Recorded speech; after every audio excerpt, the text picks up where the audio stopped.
ठाणे लोकसभा मतदारसंघाचे महायुतीचे उमेदवार नरेश म्हस्के यांच्या प्रचारासाठी मुख्यमंत्री एकनाथ शिंदे यांचा रोड शो सुरू आहे।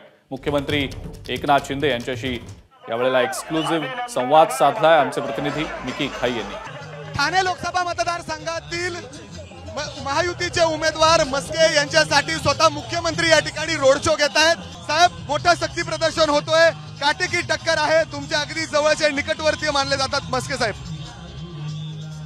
खरं म्हणजे ठाणे लोकसभा हा मतदारसंघ शिवसेना भाजपा महायुतीचा बालेकिल्ला आहे। गेले अनेक वर्ष महायुती इथे काम करते आहे आणि या ठाणे लोकसभेमध्ये प्रचंड विकासाची कामं झाली आहेत।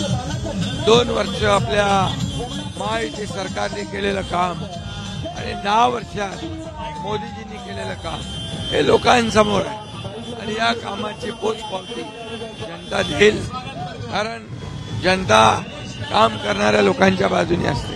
साहेब, शिवाजी पार्कच्या मैदानावर आज पंतप्रधान नरेंद्र मोदी आणि राज ठाकरेंची सभा होणार आहे। जय्यत तयारी त्या ठिकाणी पाहायला मिळते। जोरदार सभा होईल, सगळे लोक मोदीजींना ऐकायला आतुर आहेत, त्यामुळे रेकॉर्ड ब्रेक सभा होईल।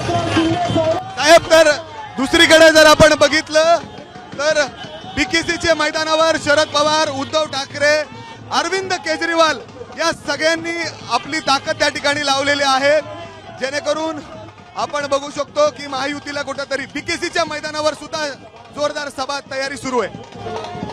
आता शेवटचा दिवस सभेचा असल्यामुळे आज आणि उद्या सभा तर होणार सगळीकडे, त्यामुळे या ठिकाणी मुंबईमध्ये केलेलं काम, महाराष्ट्रात केलेलं काम याचं काम बोलतंय आणि जे काम करत नाहीत, घरात बसणाऱ्या लोक घरात बसवणार, काम करणाऱ्या लोक साथ देणार। एबीपी माझा, उघडा डोळे बघा नीट।